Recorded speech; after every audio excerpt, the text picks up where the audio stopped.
Before we begin this podcast, please be advised that the following episode contains language that some listeners may find offensive and inappropriate. The opinions expressed by the host and guests are their own and do not reflect the views of the podcast producers. Listener discretion is advised. And you haven't contacted anybody yet? No, I'm standing there thinking about, I'm going to prison. I'm gone. I'm going to jail. My kids. What about my daughters? I was thinking of them. So what I did was I went in there and I took like a dog leash and I tied it around her neck, and she had a few gurgling noises. How far did you drive from where the murder scene was to where you buried her? 4 counties away. I don't know, 45 minutes maybe, if that. Did you pack up a shovel and everything with you? Yes. Packed up a shovel. I threw a fishing pole in because if anybody come by, I figured they would just think that I was fishing. And she'd be like, Terry, why did this happen? Why did you do this? You are now listening to the podcast Voices of a Killer. I'm bringing you the stories from the perspective of the people that have taken the life of another human and their current situation thereafter in prison. You will see that although these are the folks that we have been programmed to hate, they all have something in common. They are all humans like us that admit that they made a mistake. Will you forgive them or will you condemn them? They are currently serving time for their murders, and they give us an inside glimpse of what took place when they killed and their feelings on the matter now. Here are the voices of those who have killed.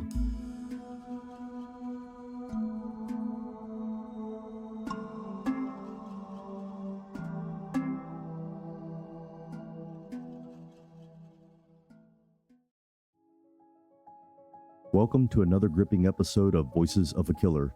In today's episode, we will be exploring the chilling and profoundly tragic story of Terry Myers and Sheryl Russell.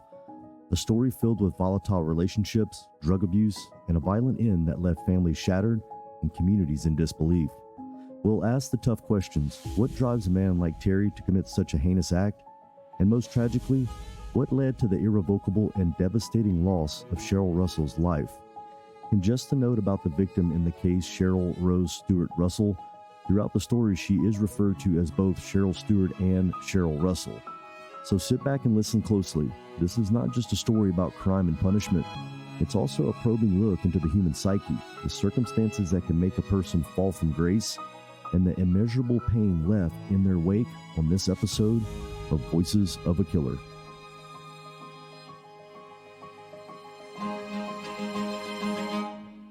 So, Terry, where are you from originally? I was born in Eugene, Oregon, and I was raised in Northern California, a town called Orville above Sacramento, about an hour north of Sacramento. And then at some point you moved to Missouri? Yeah, and I come out in 94, and then in Nevada. I went to Nevada, Missouri in 94, and I stayed out here. And then after a few years, I went back to California and then came back out, stuff like that, visit family and everything. How would you describe your childhood? My childhood was good. My father was a police officer, and then he became disabled. And I remember hunting and fishing and camping and baseball. And my parents were good people. They didn't beat us or molest us or nothing like that. Did you feel like having a father as a police officer, there was a lot of strict rules enforced, or how was that? Yeah. Like I say, we did a lot of wrong, stupid stuff when we were kids, like breaking into school and civil rockets and stuff from the space science class. But, he didn't spank us over it. He'd ground us, but that wouldn't last more than a day or two. Did you witness any kind of violence in your family or alcoholism or drug addiction? I witnessed my Uncle Jack kicking in the door and attacking my father right after he had back surgery. All of us kids jumped in, and I hit him with an ashtray. I remember stuff like that. Yeah. My brother Roy was kind of violent towards me. He put me in hospital once for 5 days because he hit me in the stomach, and he was always doing stuff to me, beating me down and stuff like that. How many siblings did you have? I have 2 older brothers and an older sister. Yeah. Do you still have a relationship with them? No, my brother took my stimulus money. Yeah. And the only one I talk to now is my sister in California. My brother stopped talking to me a couple of years ago. Yeah. I got 2 daughters, and they live in Joplin. And I haven't spoken to either one of them in a couple of years. Are they mad at you? I think my youngest daughter loved Sheryl. That's my victim in this case. And everything was Sheryl. She had to be around Sheryl. Sheryl took good care of her. But Sheryl had her own issues. And after the murder and stuff, and I came to prison, my daughters went to foster care because their original mother was a drug addict and didn't want them. And she left us when they were 7 and 8, so it's always been me and my daughters. Yeah. And it took a toll on them. And I think my youngest daughter don't talk to me now because hidden anger because of Sheryl, what I did, murder. My oldest daughter, she's fallen off the wayside. You know, she's a nurse, but she's gotten into drugs, I believe. And she ain't spoke to me in a couple of years either. Had you ever gotten into drugs? Yes. What kind of drugs did you get into? I started smoking pot at 15. First time I ever heard the word methamphetamine, I was 16 and a half, and my brother told me to stick my arm out, and he gave me a shot of dope. I'd never seen a glass pipe, a line, or anything until that night when he told me to put my arm out and give me a shot of dope. So you had actually, your first experience with hard drugs was shooting meth? Yep. How did that make you feel? Man, it made me feel invincible. You know, it used to be. And then, you know, after that, it was like fun. I'd stay up all night, and I'd get high and stuff like that. And I would just basically do what I wanted. Yeah. You know, run the streets, get in trouble, steal stuff, get high. Do you feel like at this time that you could see your life taking a turn? Not at that time, no. I thought it was just all for fun. Yeah. You know, I thought there was always time to grow up. What did you do for a living? I've had a few summer jobs, like construction worker, and like the JTPA and CETA jobs. But as I got older and I got with a girl who later became my wife, had my daughters, I had to get a real job. And that was like at 23, 24 when I first moved out to Missouri. And I worked at a recycling center for like 5 years. And then I did forklift driving, and I did asphalt, building roads and stuff for a man in Nevada, Missouri. Did you do meth at all at this point in time, all these jobs? Yes. I became what I like to call a weekend warrior. I would work through the week because I had to pay bills, keep a roof over my daughter's heads, but on the weekends, I'd get gram dope and get high and have sex and tear things apart and try to put them back together. Do you feel like at this point in time you're describing, do you feel like you were a violent person or you had it in you or the drugs made you in some way? Yeah, I had it in me. I caught my best friend of 17 years having sex with my girlfriend of 3 years when I was 19, and I beat him with a ball-peen hammer, and I beat him pretty bad. And there's a few times where I went over to people's houses and I took stuff, you know, because they didn't pay, and they didn't pay money or they wanted something I had, and I was always big. I mean, over 6'5", 280 pounds. I was a big boy, and I just take what I wanted. You know, I felt they owed me. Had you ever been to prison before? No, I've been arrested for a strong arm assault and extortion, but I got a lawyer and beat the charges.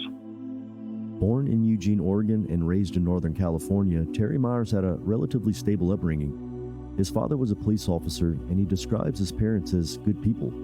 The household wasn't particularly strict, even though they engaged in youthful misadventures like breaking into their school. However, violence wasn't entirely absent from his early life. Myers recalls his uncle violently attacking his father and mentions their particularly fraught relationship with his brother Roy, who once hospitalized him for 5 days. As Myers grew older, his life began a downward spiral, fueled by drug use and violent tendencies.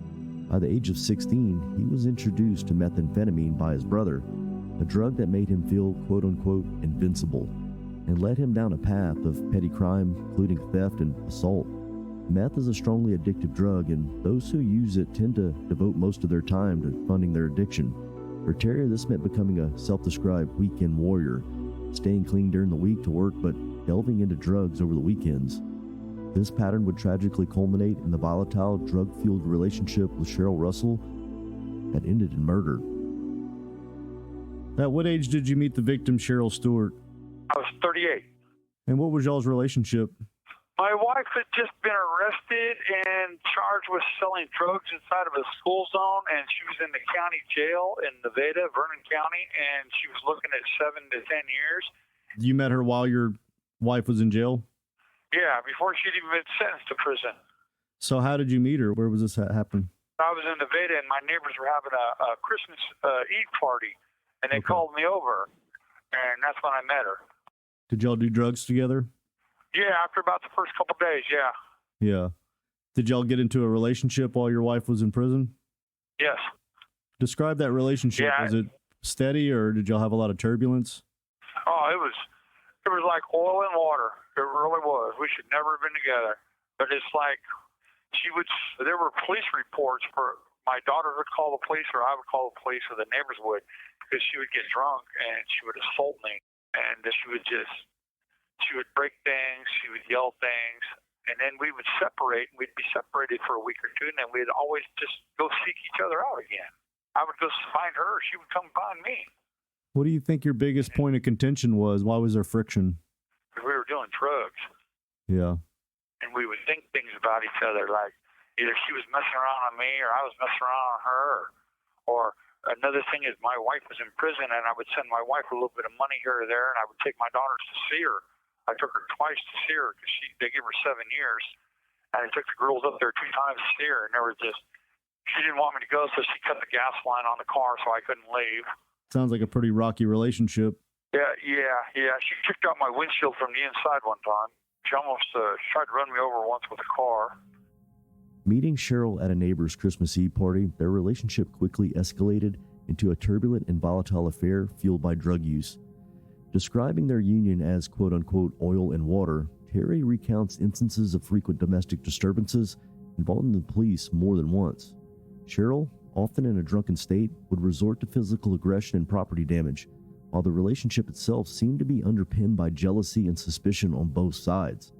The tension between them reached destructive levels, exacerbated by their ongoing drug use and by Terry's attempts to stay connected to his imprisoned wife, which Sheryl clearly resented.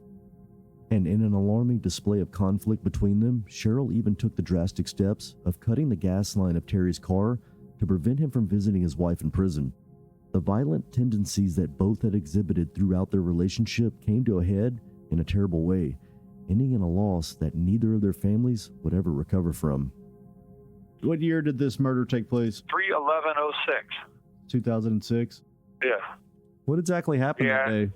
I was working at one of the day job things where you go to work that day and you get paid that afternoon. Piecework? Temp work.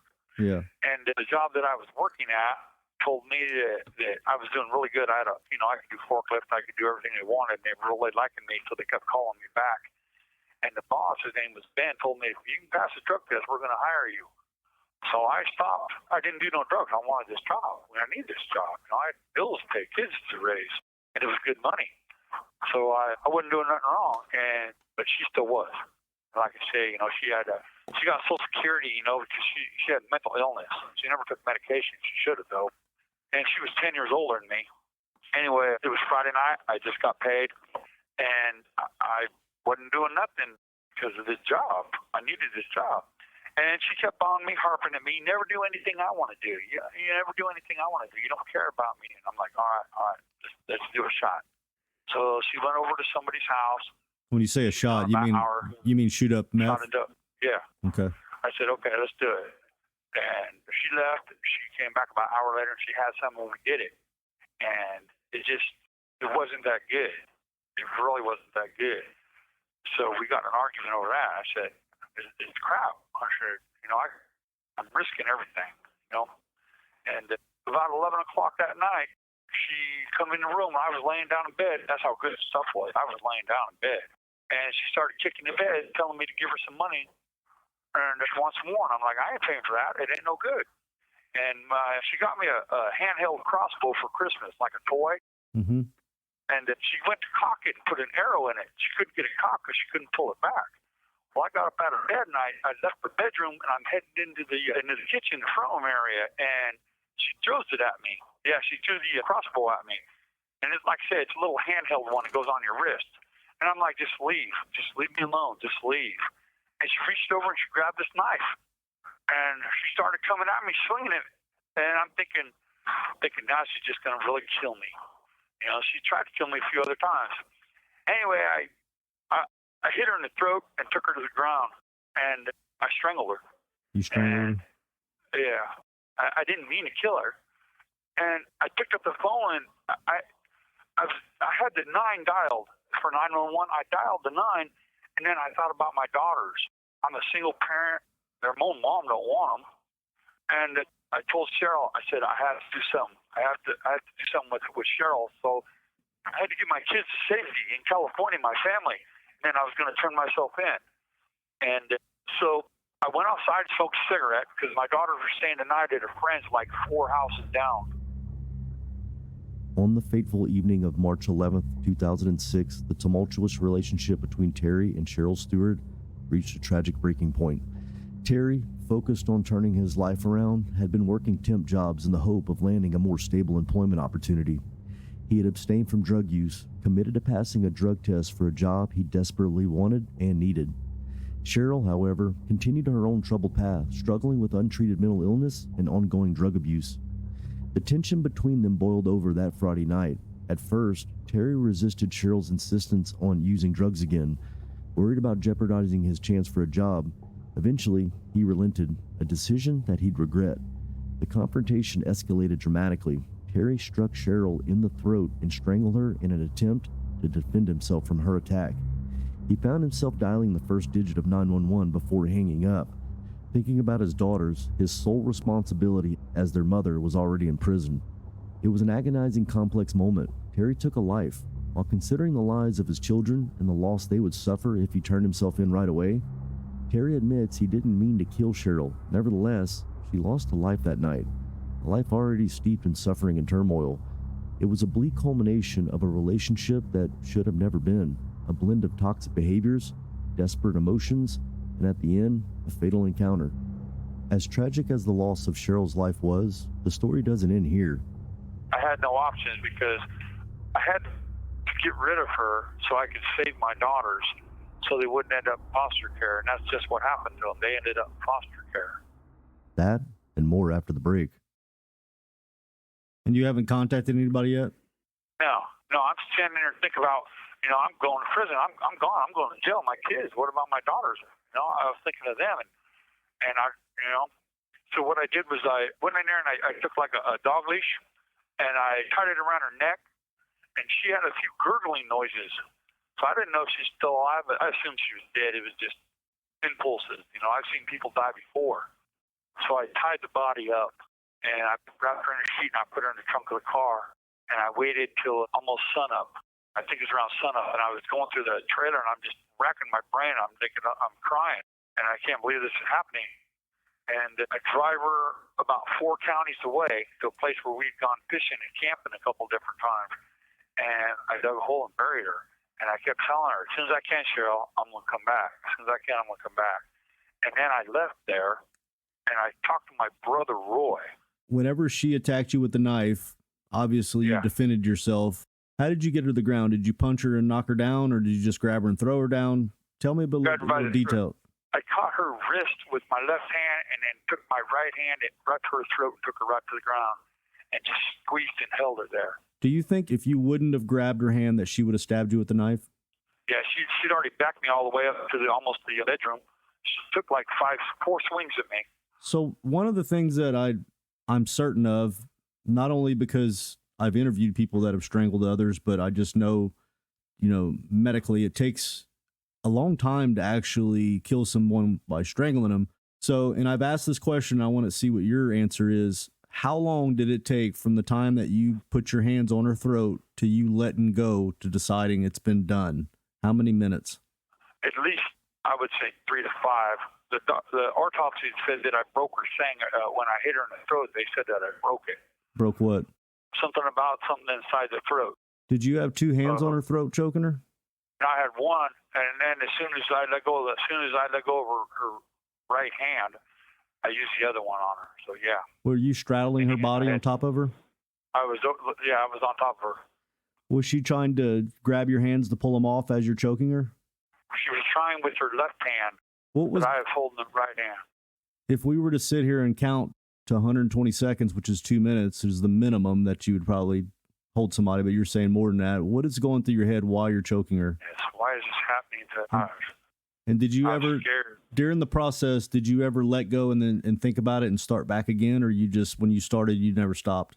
I don't think I started back again. I think when I went outside to smoke a cigarette and I came back in, that maybe there was a slight chance, but she was still alive. But I was pretty sure she was dead. She made a couple little noises, like I thought they were just body noises.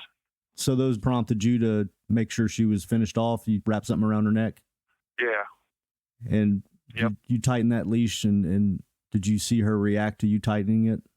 No. Did you ever check her pulse or anything to see if she was still alive? No. Was her eyes open? Yeah. Did you shut them? They wouldn't shut. They would open right back up. Did that kind of mess with you seeing that? Yeah. How did that make you feel whenever you tried to shut her eyes and they just looked at you? I saw it in the movies, where they close their eyes and their eyes stay closed, but her eyes just stayed open. Did that kind of creep you out? Like she just looked at me. She just looked at me. Did that kind of mess with you a little bit? Yeah, messes with me a lot. I take medication now. Do you ever have dreams about that? Yeah, I see her in the woods, and she's naked, and she's looking at me from behind a tree in the forest because we did a lot of camping, and she'd be like, Terry, why did this happen? Why did you do this? And I cried a lot, That haunting image of Sheryl appearing in Terry's dreams is evidence that the burden of his actions and their irreversible consequences continue to affect him deeply. The act of strangulation itself had taken several minutes, a long, harrowing stretch of time where Terry was caught in a mental struggle, questioning why this horrific scenario was unfolding. He wasn't entirely sure Sheryl was dead even then, a suspicion confirmed by a few lingering noises from her body. He eventually ended it all with a dog leash that he had strung around her neck in an attempt to finish her off. The disrespect that Terry had for Sheryl in that moment was echoed in court documents. According to the testimony, one of the officers who interrogated Terry after his arrest, when asked why he used the dog leash, Terry responded, quote unquote, "So that bitch wasn't going to hurt me again." His contempt for Sheryl wouldn't end there. As Terry came to grips with what had happened, he attempted to get rid of the evidence by digging Sheryl a shallow grave. How big of a woman is this, weight and height? Oh, she's at least 190 pounds. She wasn't no little girl. She wasn't fat, though. She's tall. And you had to wrap her up and put her in your trunk? Yeah. How did you wrap her up? I wrapped her up in a sheet, and she kept falling out of the sheet. And I struggled to get her out the door and down the stairs because there was dead weight. And then I had to scoop her and do my best to get her in the trunk of the car. What's going through your head whenever you basically I'm looking just around. Yeah. I'm looking around and seeing if anybody sees it, and I'm thinking, oh no, this just can't be happening. This is a dream. This is a nightmare. It's my worst nightmare. It can't be happening, but it was happening. So you buried her. Was there any other options you were going through your head, like what I can do? What were the I other could have options? called cops. Like I said, I had the phone in my hand and I had 9 pressed. I had no options because I had to get rid of her so I could save my daughters so they wouldn't end up in foster care. And that's just what happened to them. They ended up in foster care. So Terry, you get her in the car. Do you immediately get in the car and drive off, or do you sit back and kind of think about things? I sit back and think about things. And I've already tried to call my brother twice, but he was a long-distance truck driver, so he wasn't answering his phone, so I was thinking he was sleeping. Was there anybody else that you reached out to? Well, when the sun come up... So you actually waited till the sun kind of came up, and that's when you left with the body? Yeah. And the body was already loaded. Right. And I loaded the body. How far did you drive from where the murder scene was to where you buried her? 4 counties away, I don't know, 45 minutes maybe, if that. Were you real paranoid that you'd get pulled over? Oh, yeah. What kind of car were you in? Oh, yeah. I think it was a little Ford. I really don't know the car. So did you pack up a shovel and everything with you? Yes. Yeah, I packed up a shovel. I threw a fishing pole in because if anybody come by, I figured they would just think that I was fishing. So anybody that is from this area, Missouri, knows that whenever you dig a hole, there's a good chance you're going to hit rock. So did you find a spot that was fairly easy to dig? Yeah. Yeah, like I say, I've been to the spot several times, fishing and camping and stuff. That's where what we do. Anyway, I knew the ground was soft. So you went out there and kind of found a spot where you felt like you could dig and keep your vehicle there to act like you're fishing? Yeah. It was only like 17, 18 inches deep at that. So you dug a pretty shallow grave? Yes. Did you get to pull the vehicle right up to it, or did you have to drag her that way? I backed the vehicle up as far as it would go, and then I had to drag her like an extra 20 foot down like a little 5 foot tall ravine. So you really didn't dig no more than 2 feet, less than that? Yeah. Yeah. Was that pretty tough trying to dig that and stressing somebody to walk up? Yeah. You're probably. I kept looking around. What time of year was it? It was March. It was still cool, but the sun would warmed up some. March. So you were probably breaking a good sweat trying to dig this grave? Yes. Yeah. So you put her in there and you have to bury it. Does it leave like a mound of dirt, where it's obvious? Yeah. Or what does that look like? Yes. Yeah, it was a mound of dirt, about 6 foot long. Did you put her face up or face down? I think I put her on her side. Yeah. Yeah, naked on her side. Did you say any kind of last words, or were you just freaked out? I told her I'd be back. I told her I had to get the girls to safety, because I didn't want them to, bad things to happen to them. Go to foster care because nobody wanted them. Did you have kids with this woman? No. Oh, my daughters were with my only wife. Yeah, Tina. Yeah. Tina was her name.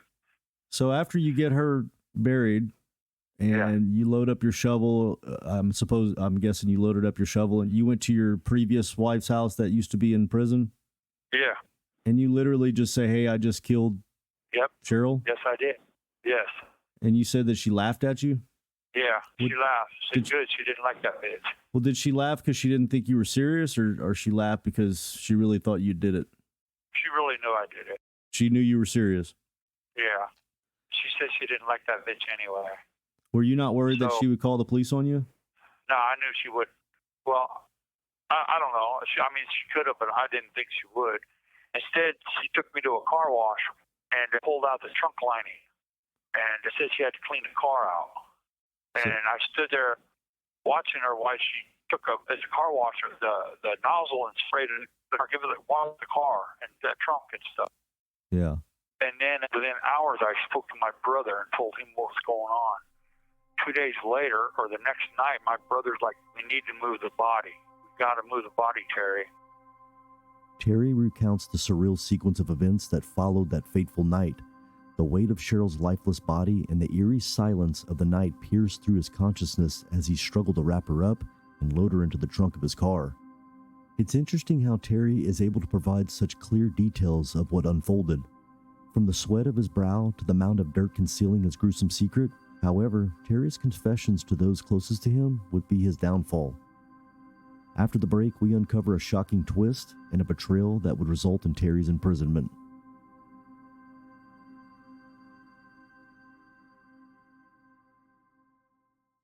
After you told your brother Roy, he called you 2 days later and says, we need to move it? I told him what happened. And as soon as I got out calling him, he called the police. Did you? Told them. No. You thought my brother shot and killed a guy right in front of me in Oroville, California, a guy named Eugene Hammonds, and I lied to the police so my brother wouldn't go to prison over it. I never thought he would do this to me. He killed this guy right in front of me. See, I didn't know he was already in touch with the police. So the police everything. So the police got him to say that? Yes. They got him to take me to where the body was, and then he told them where the body was. So they basically set you up. They told your brother Roy, you're going to have him go out there. Were they tailing you, or did he have a wire on him, or they were just hoping that he would say, hey, this is where it's at? I couldn't tell you. I don't know. 2 days after I'm sitting in county jail, my lawyer comes see me. She goes, your brother Roy wants you to know that he was the one that told him. So your brother, whenever he says, hey, we got to go move it, that was all set up by the police? Yeah. So because what I did was I told my wife to go buy another shovel. So she goes to Walmart and buys another shovel. Okay. And then me and Roy drive to where the body is, and I just couldn't do it. I told him, I said, I just can't do it, Roy. I couldn't do what? I need to get a few $100 to dig her up. Okay. I just couldn't do it. And I was crying, and Roy goes, okay, well, let's go. Well, he already knew what he needed, and that's where the body was. So we leave. I drop him off at home. And were you suspicious of him? Like, that may have been what he was doing, or that completely caught you off guard? I had no idea. He told me he would take and get me the $250 so I could get my daughter's tickets to California. My family was out there. My family didn't even know what was going on. I ain't told nobody except Roy. And Roy, he turned on me like that. I never suspected, never saw that coming. So after you dropped off, you left your brother. That's whenever the police came and apprehended you? Yep, within a day. Where were you at whenever the police came? I had just left the job, to get the money because I was working for a day temp service, and I just got the check and I cashed it, and I had just enough. Roy said he was going to give me $250, and I was pulling into the trailer park, the by-coded trailer park in Joplin, Missouri, and the cops came out of nowhere. They were everywhere, jumped on the hood with their guns drawn, everything. You feel like you knew that they were there because you were a murderer? Yeah. As soon as they jumped on the car with their guns drawn, I knew what was going on. Did you have a shovel with you or anything at that time? No, I had a fishing pole, I think, in the back of the car. But when we get to the jail, they search my car and they find a receipt from Walmart. And on that receipt is the date that my wife went in and bought a shovel and some soda. So they went to Walmart and subpoenaed their records or whatever. And there's my wife walking through Walmart with a shovel and some Coca-Cola. Did they charge her as a co-conspirator? No, because I told them, I said she didn't know nothing. I said, leave her alone. I told her I was digging worms and broke my shovel. And, for a couple times after that, they would ask me, we know your wife had something to do with that. Your wife won't take your kids. She's doing drugs. She ain't come to see you. Tell us, Terry. This is detectives. They're like, tell us, Terry, we'll go arrest her for her partner's murder. And I'm like, no, just leave her alone. Nobody else needs to go to prison. I said, my life's over. I said, just leave her alone. And she's never been implicated in it to this day? Well, they searched her house and everything and stuff like that, but no, I couldn't do that. I couldn't let her go down for accessory. So you actually got locked up and they charged you with murder, but you got interrogated, obviously, and you claimed your innocence the entire time? I was right after I was arrested, I was taken to the Neosho County Jail in Newton County, and I was interviewed right there on the spot, and I told them the story. I was scared. I told them, first I asked for a lawyer and shit, but, they got me talking, and I told them what had happened. You told them the truth? Because they knew where the body was. I mean, my brother done told them the whole story. But didn't you plead not guilty? Yeah, I pleaded not guilty. But you told them what happened first? Yes, and I took it to jury trial. So because my lawyer's like, well, it sounds like self-defense. And I'm like, yeah. But my lawyer said that I wouldn't be here today if I hadn't buried the body. She said that's what got me, was burying the body, panicking, coveting, she said, trying to cover up, At the heart of this complex situation is a moral dilemma. Terry lied to protect his brother Roy in the past, only for Roy to betray him in the end. Initially, Terry seemed to believe that family loyalty would override any other considerations. To discover that his brother had not only cooperated with the police but also actively entrapped him must have been jarring revelation that forced him to reevaluate not just his brother but his own judgments and life choices. There's a sense of fatalism in Terry's recounting of events. He knew why the police were there when they came for him. He had already mentally prepared for that moment, even if he hadn't consciously acknowledged it, and yet he still claims his innocence, perhaps clinging to some last shred of hope that he could escape the situation or reframe it as self-defense, at least in the legal sense as he pleads not guilty. Now the question is left off to you, listener. Do you think that it's hard to empathize with someone like Terry who has committed such a violent and hateful crime? Or perhaps you see him as someone who's the victim of his own demise through a series of bad life choices? Whatever your final thoughts are, I wanted to end this podcast by asking Terry if he thought he deserved a second chance and if he was truly sorry for what he did. What was your charge of second-degree murder or first-degree murder? I was originally charged with second-degree murder, and then after my confession, I believe they upgraded it to first-degree murder. So at this point in time, you're going to die in prison? Yeah. How does that make you feel? But I've done things here. I went to school and I got my GED. I'm a forklift instructor. I help other guys get their forklift license certificates, so when they leave here, they can hopefully get a job. I maintain a full-time job at the license plate factory. I go and work out at the gym. I go to church every Saturday, and I do my best to stay positive. But yeah, I know I'm going to die here. How does that? I'll die alone. It's hard. It's real hard, okay? Because I see these older guys around here in wheelchairs, and I know what waits for me. I see it. I see it all the time. People die that I know, older guys. And I know that's coming for me, and I've got that coming. I deserve that for what I did. I'm sorry for what I did. I can't change it. I'm not going to sit here and say, hey, I think of Sheryl every day, because that would be a lie. what I do is every January 17th, I stop because that was her birthday. She was born in Clinton, Missouri. Her favorite color was yellow. Her favorite movie was Russell Crowe and Gladiator. She loved The Amazing Race. She could cook and make anything taste good. She was a bad person, but she's a good person too. She just had issues. Yeah. You know, we both had issues. We should never have been together, but we were. And I'll pay for that. Terry, are you sorry for what you did? Yeah, I am sorry for what I did. I'm sorry I took everybody victims, my daughters, you know? But I'm here. Do you feel like you should be free, that you could live in the community? Should I be free? Yeah, should you? Should I be free? I'd love another chance at life, but I can't afford no lawyer. You know, I don't know. I'm just here. I'm just gonna die here. I see mental health and I take medication. That helps me a lot with the dreams. Yeah. You know. Well, Terry, I appreciate you reaching out to me. Obviously, we don't have much time left. I think it helps you. I think it helps to be able to talk about it, and people can see that you do have feelings and you're not an evil person. It happened with emotion. Yeah, and if it's true that she attacked you with a knife, the only bad decision you made was to bury your body. So I hope that everything gets better for you. Thank you very much.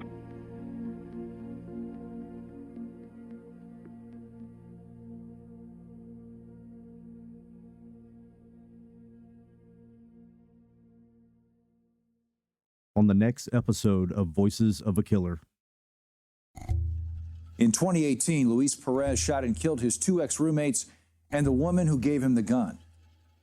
I believe I should have been let out and exonerated of these charges.